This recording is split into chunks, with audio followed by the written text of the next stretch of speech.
The Civil Air Patrol is a civilian auxiliary to the Air Force. It's an organization where young people can learn how to be leaders and can study about aerospace science. It's also an organization that performs a vital service to people and communities that need help. John Atkins is one of 745 senior members of the Alabama CAP who volunteers his time to help others. John, who's been with the CAP for 4 years now, says while many people heard of the organization, not too many people know how the CAP can help them. I think that they need to know that we are here as an aid if there is a situation such as a natural disaster or a missing aircraft or something that we would be able to assist either law enforcement authorities or the state civil defense authorities with our special skills. And those special skills being?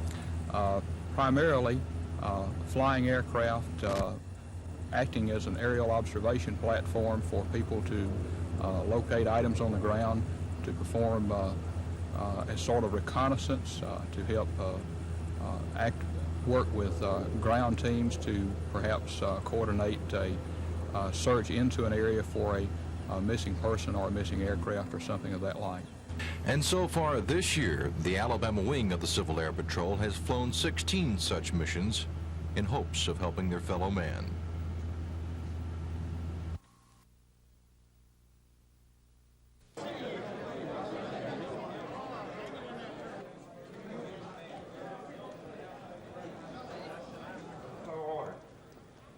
At this time, your integrity. Most of all, I'm proud of your courage.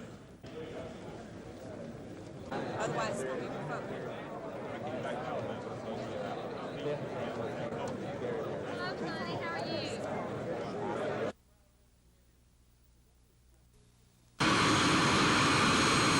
The governor's jet was sitting on go at the state hangar at Danley Field right on time this morning, ready to carry Governor Wallace to Hawaii, where he'll stay for a day before flying on to Korea, Japan, and Taiwan. Well, we're going to meet with some other governors, of course, in Japan, which is Japan American Association. We'll have displays there in Japan. But we're going also to Seoul in Korea and also to Taipei in China. But we're going to make some announcements there that will be a good announcement for Alabama. The governor's industry hunting trip coincides with a stepped-up campaign by the state to promote tourism and industry, with posters like these that talk about low taxes and laws that are designed to help business.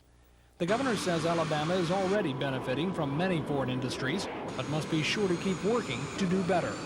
Well, that's one of the reasons we're going over there, is because multinational companies organized in all countries are now building plants in Western Europe, and they are building plants in the United States, and of course Japan belongs to the Western Alliance, and they're building multinational plants abroad, and we are too, of course. So if they're doing that throughout the states, we'd like Alabama to get its share. While the governor is in Korea, he'll visit U.S. troops at the demilitarized zone. In Japan, he'll attend a trade meeting with representatives of several other southeastern states. Then it will be on to Taiwan, where he's expected to announce a major agricultural contract before heading home. Tom Foreman, WSFA TV News. First quarter, Eagles leading 7-0. Ron Jaworski to Vito Cab from 5 yards out gave Philadelphia a 14-point lead. To the second, Falcons get on the board. Steve Bartkowski to Floyd Hodge. But Jaworski lost one to Harold Carmichael here, and the Eagles had a 21-7 halftime lead. Early in the third now, off play action, Bartkowski to Stacey Bailey. It connects for a 41-yard touchdown. That cut the Philadelphia lead to 21-14. The Falcons then tied it on this Bartkowski to Bailey pass. Nick Luckhurst later kicked Atlanta in front, 24-21. Then, with under 2 minutes remaining, Jaworski teams up with Mike Quick. It goes down the middle for this 53-yard touchdown. And Philadelphia beats Atlanta 28-24. In New Orleans, the Saints upset Miami. Former Auburn star Frank Warren causes this fumble by Danny Marino. Reggie Lewis will scoop it up and take it in for the score, 17-7. Saints beat the Dolphins. In Washington, the L.A. Raiders had the play of the day, but still lost to the Redskins. Jim Plunkett out of his own end zone connects with a wide-open Cliff Branch. A 99-yard touchdown pass, but the Skins win it anyway, 37-35.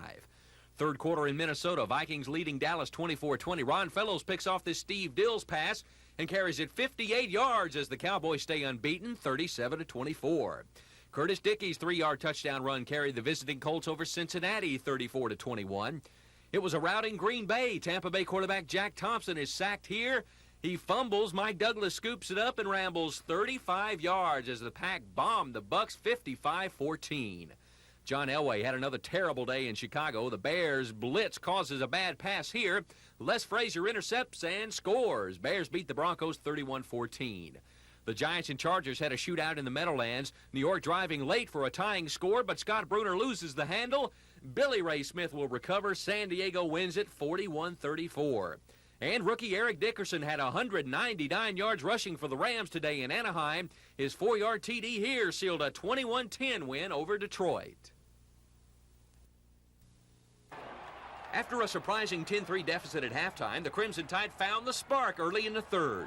Walter Lewis converted a fumble recovery into a score with his toss to Joey Jones, tying the game at 10. When Lewis sneaks it in from the 1, Alabama had their first lead, 17-10, 8:35 left in the third. Another Memphis State fumble led to this Lenny Patrick TD run from the 2 to make it 24-13. After a Van Tiffen field goal, Bama put it on ice when Lewis connects with Greg Richardson from 37 yards out. Alabama routs Memphis State 44-13. The Tide is on the road to take on defending national champion Penn State next week. Auburn took a 20-17 lead into the exciting fourth quarter with Florida State, but this sneak by Kelly Lowry put the Seminoles on top 24-20. The Tigers then did it when they had to. Capping a 74-yard drive, Randy Campbell connects with Lionel James on this 4th and 8 from the 15, and the Little Train takes it in. Auburn leads at 27-24 with 2 minutes remaining. But FSU doesn't give up. They drive to the Auburn 26 before Greg Carr seals the Tigers' win, intercepting Lowry at the 22. Auburn 27, Florida State 24. The Tigers will hit the road next week to play unbeaten Kentucky.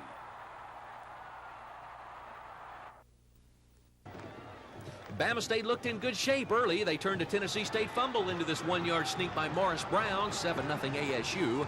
But that lead wouldn't last long. The Tigers turned a Hornet fumble into 6. Marlon Johnson going over from the 1, 7 all after a quarter. TSU scored twice in the second to blow it open. This Gilbert Renfro pass to Golden Tate in the corner of the end zone made it 21-7 at halftime. The Tigers then built a 45-7 lead before Vincent Hewley connects with Carl Poe on this 63-yard scoring bomb. But it was much too little too late. 52-19 Tennessee State over Alabama State.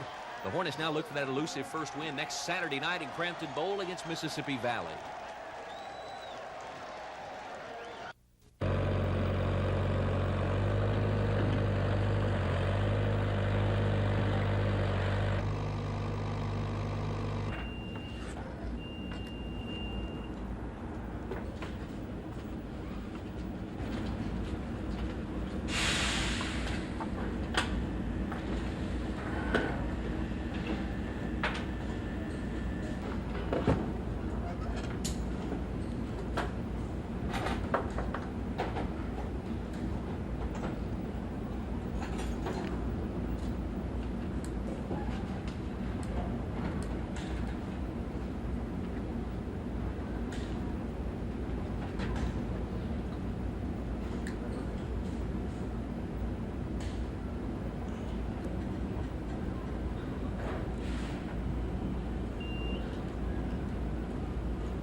The announcement of the $20 million, 90,000 square foot Sikorsky aircraft facility drew a crowd of government representatives from practically every level. Chairman and Chief Executive Officer of United Technologies Corporation, the parent company of Sikorsky, Harry Gray, told the group the company will begin construction in 1984 and hopes to be in operation in 1985. The company plans to purchase the 350-acre Tallahassee Airport facility and will manufacture composite materials to replace metal in a variety of helicopter parts. Word of the industry is welcome news for the people of Tallahassee, since during the past year, more than 700 workers at Mount Vernon Textile Mill have lost their jobs because of a slow textile market. But State Representative Jack Venable says now the picture is brighter. Our area has been left in a pretty precarious position. There is no doubt that just today's announcement is going to be a shot in the arm to the entire Tallahassee area. Representative Venable says the industry will have another effect on the area, a new airport. The sale of the present runway and hangar facility will enable the city to buy new property and build an all-new airport. Mac Carmack, WSFA TV News. The goal of the Montgomery Minority Business Development Center is to develop new minority businesses and to help expand existing minority businesses. The center's manager, Burnell Mapp, says local government support is essential in achieving that goal. The center has made a major step in that direction with the signing of a memorandum of understanding with the city of Montgomery. The mayor has committed certain areas that he feels he can work with us in pooling our resources to generate activities for increased minority participation in the city's projects. We're not going to make any of the rule changes or anything like that, but just make it easier for everybody to be able to compete. Those that can compete will they will have the opportunity. Those that, just like in any free enterprise operation, there will be some that cannot. But we're going to make sure everybody has equal access to the knowledge and the how to do business. This cooperative spirit was praised by the head of the State Office of Minority Business Enterprise. According to Robert Jeter, the city hasn't shown such enthusiasm before. Mr. Jeter also says the state and federal governments have made promises to help minority businesses. The Reagan administration has set a goal of establishing 60,000 new minority-owned companies within the next 10 years. Lois Russell, WSFA TV News. Certainly thank Mayor. The first matchup between the Republicans and the Democrats will be in the new House District 73, where incumbent Ham Wilson Jr., the Democrat, goes against Republican Perry Hooper Jr. In District 74, Bob McKee is the only candidate to qualify. He's running as a Republican. In District 75, the Democratic nominee is Cecil Wyatt, while the GOP choice is former City Councilman John Starr. There are 4 candidates in the District 76 race. Julie Powell is the Democrat. Mike Michael is the GOP's choice. There are 2 independents, Howard Spivey and Doris Blackshear.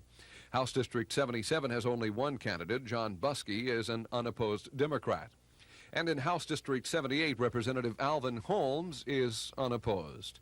On the Senate side, there are only 2 races for the Montgomery area, and in both, candidates are unopposed. In Senate District 25, only Republican Larry Dixon qualified to run. And in Senate District 26, former House member Charles Langford is also unopposed.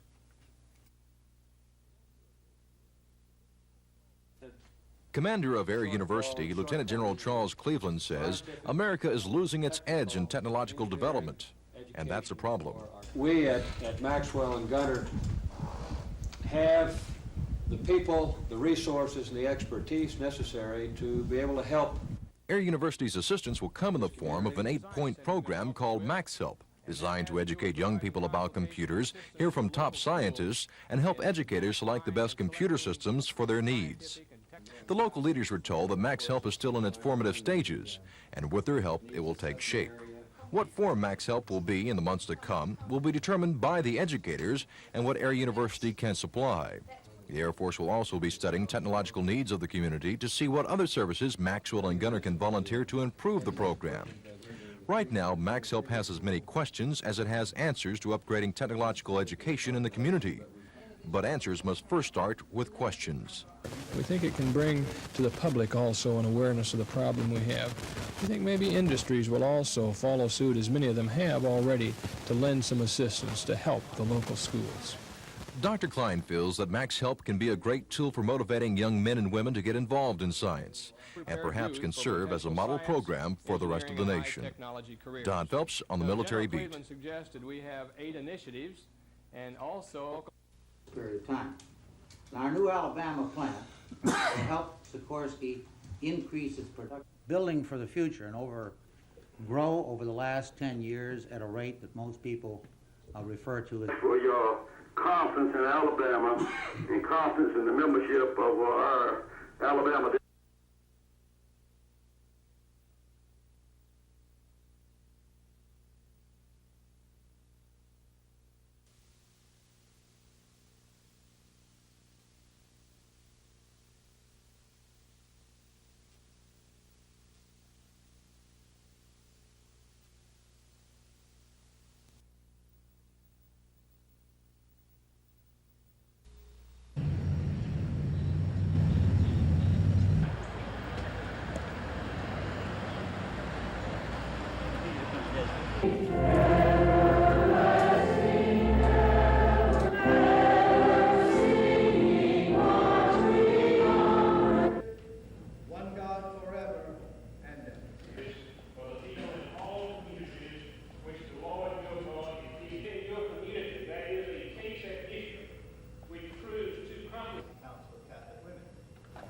real challenge to talk to this kind of disparate group altogether. And I welcome to share that. Oh, well, by all means, give them my blessing too. So. The justices and other state judges began the first day of the new term by celebrating a Red Mass at St. Peter's Catholic Church. The Red Mass is centuries old and is celebrated generally near the beginning of the judicial year. Following the Mass and the opening of court ceremonies, the 9 state Supreme Court justices plunged headlong into what's been called the constitutional question of a lifetime. An attorney for the state, Tennant Lee, says the justices must decide quickly. We need one of two things. We either need some resolution within a week, or we need that order to be stayed so that at least initial publication can begin pending the decision. But lawyers representing Representative Rick Manley say time isn't as much a factor as spending tax money needlessly. If this court dissolves the injunction and later decides that the injunction shouldn't have been dissolved, that is, that the trial court was right on the merits, then $500,000 of taxpayers' money has been spent and we can't recover that. Mr. Thagard says if the High Court ultimately decides that the vote on the Constitution can go forward, then the proposal can be placed on the ballot in March during the Alabama presidential primary. The justices have asked for briefs from the parties involved and will decide if further oral argument will be needed before deciding the case. Dennis Latham, WSFA TV News.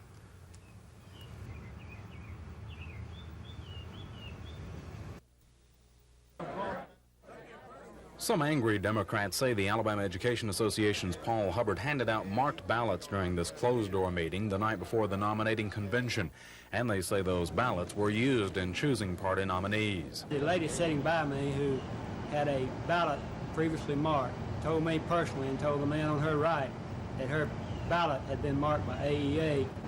Gerald Dial is an executive committee member, and he says the AEA was not alone in its effort to purge uncooperative incumbents. So definitely there was a coalition. It was obvious from anybody there that the coalition was with AEA and ADC in the trial law.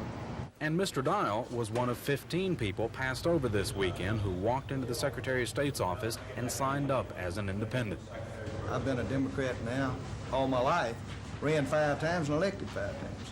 I didn't leave them, the party left me.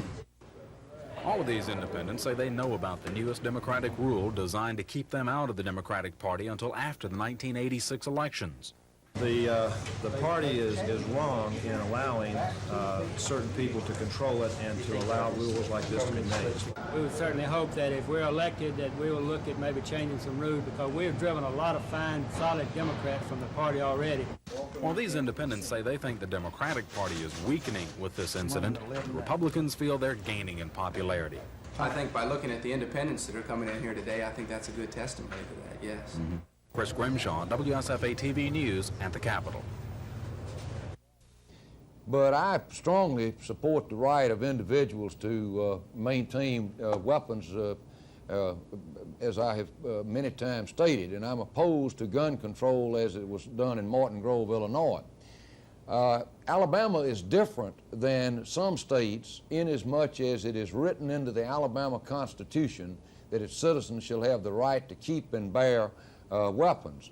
And I think that may have a different bearing on how the court would rule. I don't know the answer to the question about the Supreme Court, but I just can't believe that in Alabama that it would be passed where people would ever give up their firearms. I would certainly be opposed to that because would anybody then but the crooks have them?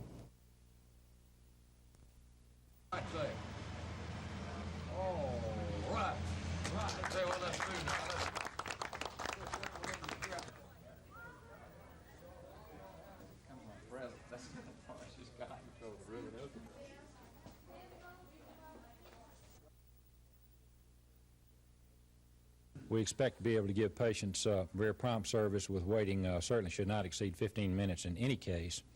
Oftentimes we'll be able to take them right in. The convenience factor will extend also beyond the illness and injury type thing into, for example, routine physical examination may be required for life insurance. You'll be able to come here after supper and have it done, and not have to miss a day's work.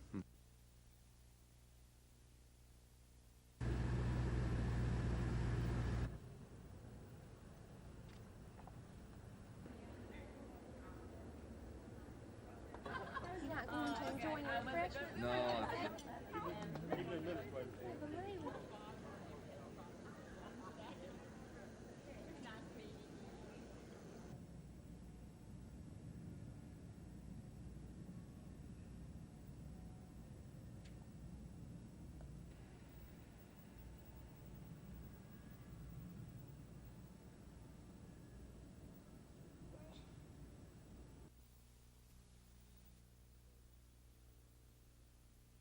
Defer anything to them. This is a peculiar time for an announcement of a program, since there is time to have safe in our communities, then that's what we're going to do.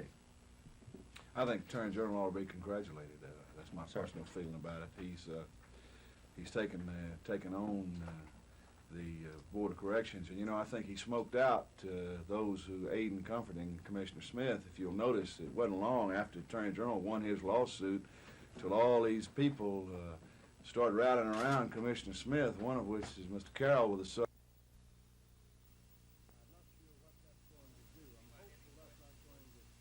District attorneys, I'll defer anything to them. This is a peculiar time for an announcement of this nature. Program, since there is.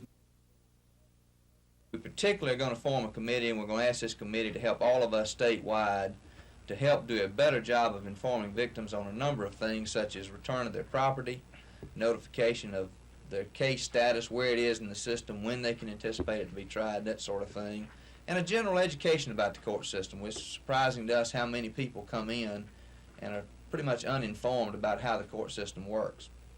We're also going to try to do more and more referrals to other social agencies that are better trained with helping people deal with the stressful situation they're going to. And of course, we're vitally interested in a new restitution program in Alabama and hoping to make it more effective. Today too. Would anybody have any questions for district attorneys? I'll defer anything to them. This is a peculiar time for an announcement of an announcement of this nature. The next time the legislature is in session, you're going to see the Alabama District Attorneys Association come forward with a positive program for victims rather than aiding and supporting the vocal legislation. I think they were going to take a lead and be in the forefront with the victims' rights movement in Alabama, and I think that's tremendous.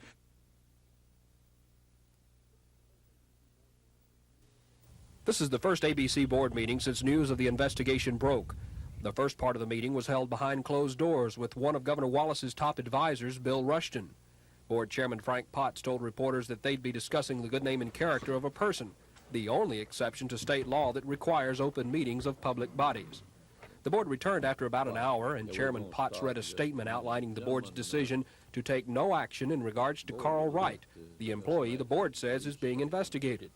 The board also announced the return of Georgia Wise to the State Liquor Agency in the Procurement Division, a division headed by Carl Wright. He'll be working for the ABC board. He'll have assigned duties, and he'll be working and earning his salary, but until this investigation is over, Ms. Wise will be handling the procurement, which is what he had been handling, among many other things. Law enforcement agencies looking into the alleged violation in the State Liquor Agency say the investigation doesn't center on the board.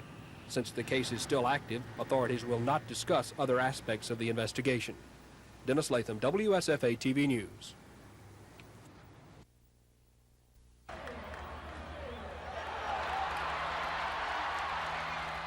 Number 34, Bo Jackson, the ball carrier. Well, Greco's field goal is good. It's overtime. The second inning with 8 seconds remaining. I really don't expect for what happened last year to repeat itself this year, to be honest with you. You really want Auburn to put it in the end zone, huh? I'd love for them to put it in the end zone every time.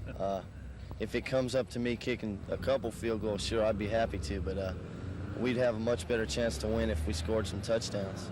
You're hitting the ball as good as you ever hit it, aren't you? I'm hitting the ball probably better than I've ever hit it before, which really feels good, and it's building my confidence up with every kick. The 45-yarder must have been a nice treat. I went out there, and my dad had kept telling me, just take a deep breath and relax, and I was sitting out on the field, and I took the breath and thought about him, and as soon as I kicked the ball, I just looked up and saw where it was. I said, boy, that's a good feeling.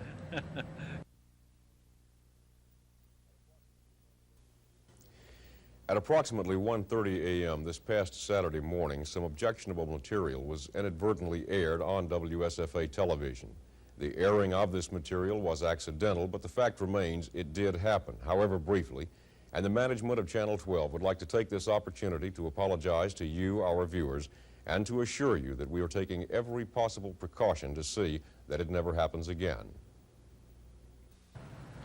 October is generally a good sales month, and on Car Dealership Row, this month is no exception.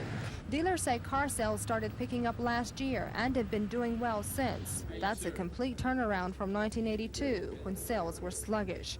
Chrysler is enjoying one of its biggest years ever. Nationwide, Chrysler and American Motors led domestic and foreign automakers in sales. The reason? Dealers say consumers are thinking American. The people are coming in asking strictly for cars made in America. We've gotten certain cars that make both imports and domestic cars, and I think the people are going for the American-made car. The government's foreign import quota has only slowed down sales at some dealerships. Salesmen in Montgomery can't keep enough cars in stock, and that includes the more expensive model, like the Mercedes, which so far is enjoying its best year in history. They're all sold. Normally we have 250 to 300 cars in inventory on our lot at all times, and sales have been so tremendous this year that we've gotten down to 25 or 30 cars at several points in the last 3 or 4 months. Dealers say consumers are still money conscious when it comes to buying a car, and they still look at the miles per gallon sticker. It's been a long time since many consumers bought a car, and they want to make a good investment. This year is a little bit different because they're looking for a combination of things: economy, styling, a little more excitement than maybe they've looked for in the last several years. Sales are expected to peak in the spring, the other big sales period. Dealers are hoping consumers won't wait that long to catch new car sales fever. Kim Davis, WSFA TV News.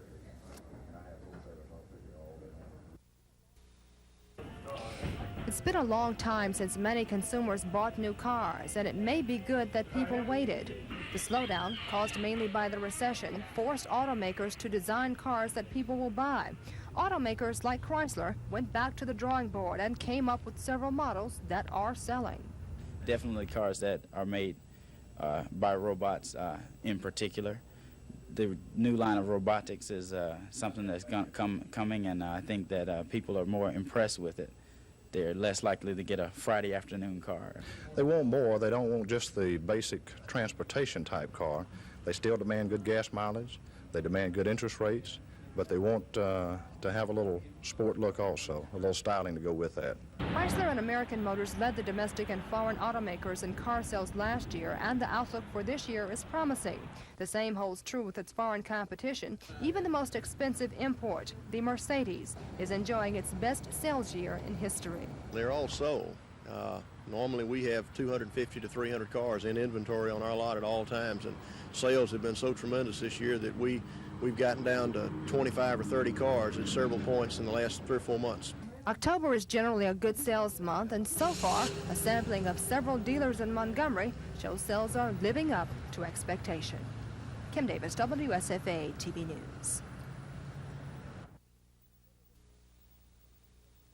Better than 100 representatives of industries and businesses doing commercial trade in the United States and other foreign countries will be gathered to listen to Governor Wallace make an address at the dinner tomorrow evening.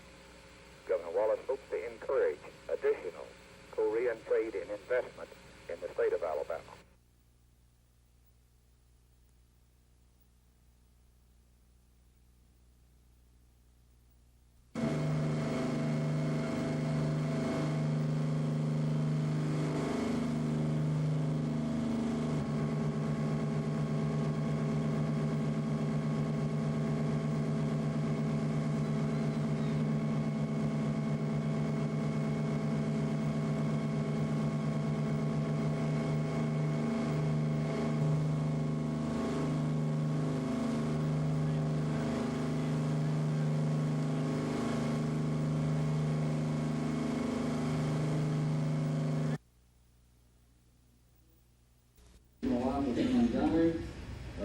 Gentleman on my right, you'll hear a little bit more about.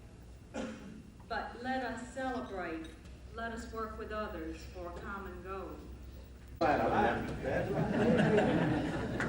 gonna do this every time? Every time.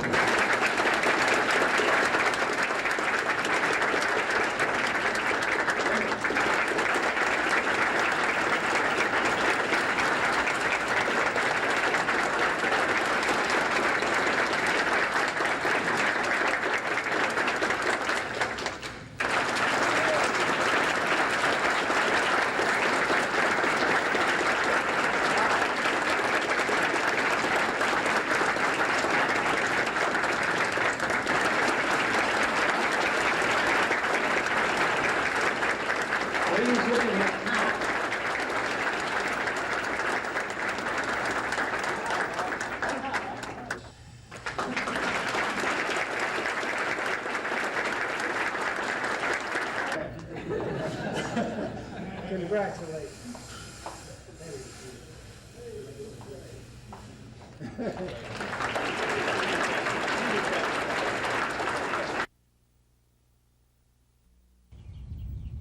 The undercover team used a 15-year-old girl as a decoy in the operation, and to their shock and amazement, she successfully bought alcoholic beverages at 25 state stores on 25 occasions. ABC board member Joe Smitherman. Yes, we did have some problems, which you normally do, and we wanted to clear them up, and there was some investigations made. And so I think they're clear. And we did find the parties that were guilty, and this board took action against them, and the people were suspended for five or 6 days without pay. ABC board officials claim the undercover test is a part of a regular program of enforcement by the board. But sources say the results of the teenage girls buying liquor so embarrassed ABC officials they have attempted to keep the results quiet. One board member who asked not to be identified told TV 12 News he doubts if any of the clerks at the 25 stores in Alabama were ever disciplined. This is Norman Lumpkin, WSFA TV News reporting.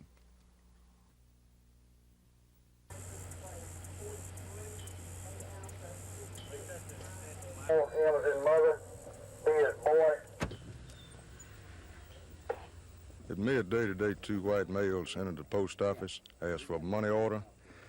The employee wrote out the money order. They pulled a pistol, told her to open the doors or she would be hurt.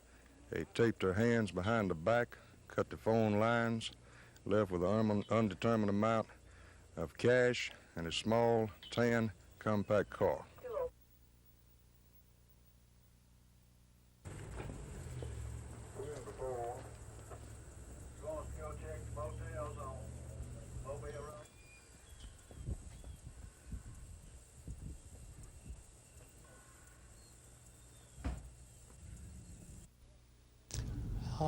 It definitely has calmed my nerves down some. I'm still quite nervous, but I do feel much better.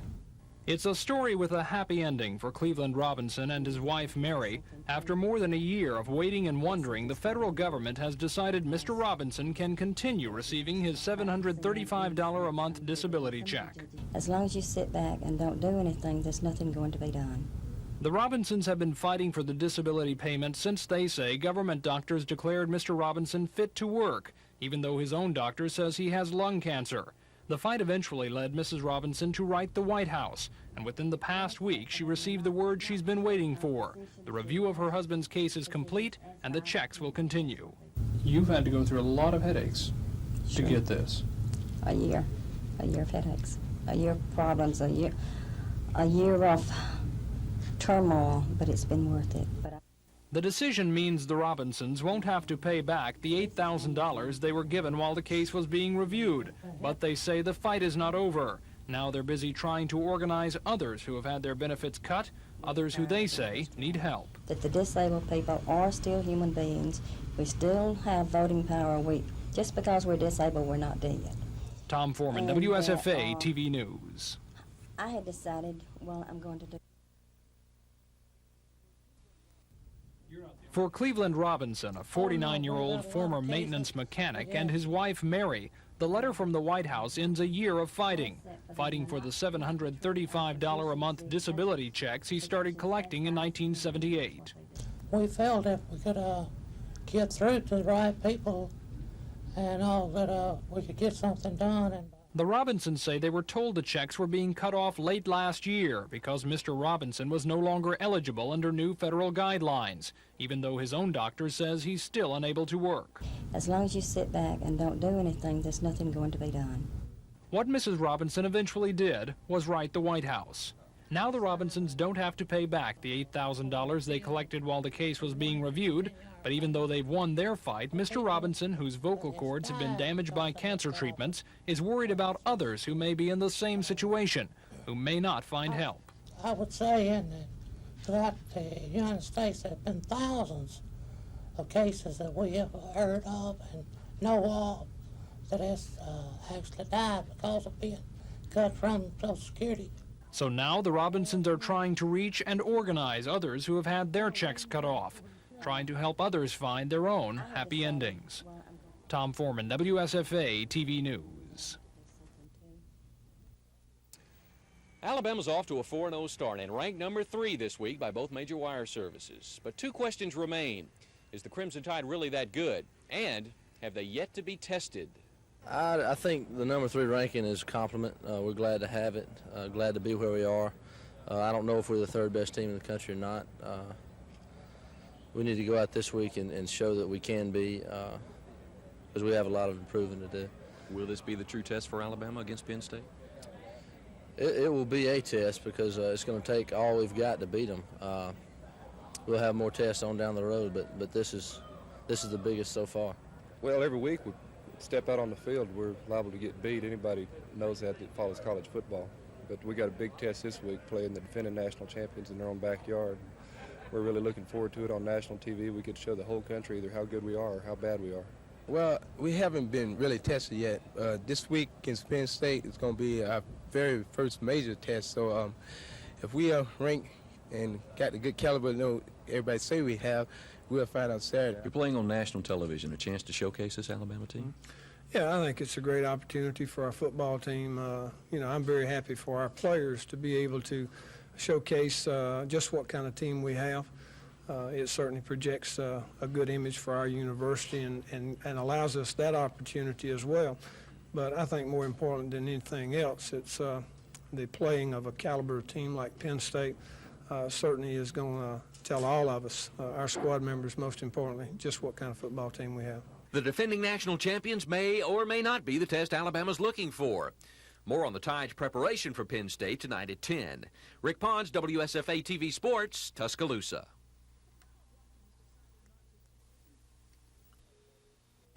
We've had several requests from individuals to be placed on the film commission, and the governor just said that we would replace the 7 people whose terms have not expired. When he comes back from the Orient, then we'll be making some reappointments, possibly, or making new appointments. If you're going to possibly reappoint some of the people that are being dismissed, why dismiss them in the first place? It just makes the job easier to do. Well, I went to school and got a quarter under my belt and, just got a lot of rest, and then I started doing my running and that kind of thing in off season, but nothing particular. I just don't forget once I learn, techniques that we learn here are the kind that you can't forget because it's too hard in training camp to have to come and learn the thing all over again. So it's best that they kind of stick with you. In college, you played in the 4-3 and the 5-2. Any trouble last year adapting to the 3-4 defense? Not really. It was the trouble I had was adapting to that new technique. I had never known anything about hands inside or that kind of thing, and therefore my pass rush suffered because of it in college. And now, you just learn that kind of thing. Get your hands inside and lock out, and that's helped me tremendously. And I think it'll show up this season. Any goals that you've set for yourself this year and the years to come? I'd like to be a Pro Bowler. That's a long-run thing. I've made it to the cream of the crop, and to make it to the Pro Bowl is to make it to the cream of the cream. And that's my long-term goal, and I'm just going to keep shooting at it, and, hopefully in the next several years I'll be able to get there.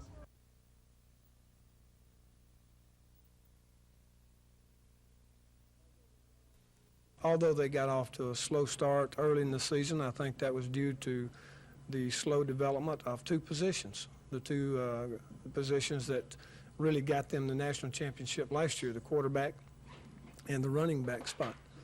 I think Doug Strain, the quarterback, has made good progress. He's played exceptionally well in the last 2 ball games. And also the running back, the emergence of freshman Dozier, who gained 196 yards and shows just absolutely great ability as a running back and a receiver coming out of the backfield as well. He looks like he's just slipped right into the shoes of Kurt Warner and picked up where he left off. Yeah, I believe they're going to be pretty fired up to play Alabama because we're ranked number 3, and that give them a chance to improve on their season when they beat us. So we got to play heads-up ball in order to beat Penn State. I think they had a slow start because some of the people they lost last year, but they replaced them now. They've had 2 good victories under the belt, and they're definitely going to be up for us because they want to beat us bad. Well, at the start of the season, they had a hard time replacing Kurt Warner and Todd Blackledge. Those are 2 awful hard players to replace. But the people they've got in there now, they've gone with them. They're young. They've let them develop, and they're getting to be a pretty doggone good football team.